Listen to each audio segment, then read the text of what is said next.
এতগুলো পাখির ছানা কাকা কোথায় পেলো? তো চলো পুরোটা বলি।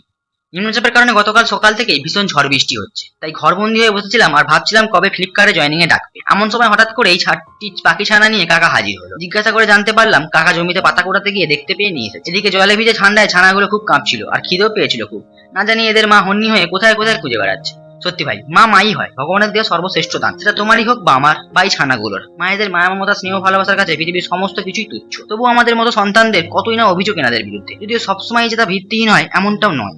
মধ্যবিত্ত পরিবারের এক সন্তানের সাফল্যের পেছনে যেমন তার বাবা মায়ের অক্লান্ত পরিশ্রম থাকে, ঠিক তেমনই জীবনের সমস্ত কিছু হারিয়ে অন্ধকারে তলিয়ে শেষমেশ নিজেকে শেষ বা মৃত লাশের মতো বেঁচে থাকা সন্তানটির বিফলতার পেছনেও তার পরিবার পরিজনদের ভূমিকা অনস্বীকার্য। যাই হোক, মা শুকনো কাপড় দিয়ে গা মুছিয়ে জল খাবার খাইয়ে এই যে সুন্দর করে রেখে দিয়েছে। মা যাবে হাটে আর আমি যাবো ফ্লিপকার্টে। তাই এদের দেখভালের জন্য যথেষ্ট সময় না থাকায় যেখান থেকে ছানাগুলো পেয়েছিলাম সেখানেরই এক গাছে জল থামতে পরের দিন বিকালে গিয়ে রেখে দিয়েছি। Bye bye, subscribe for more videos.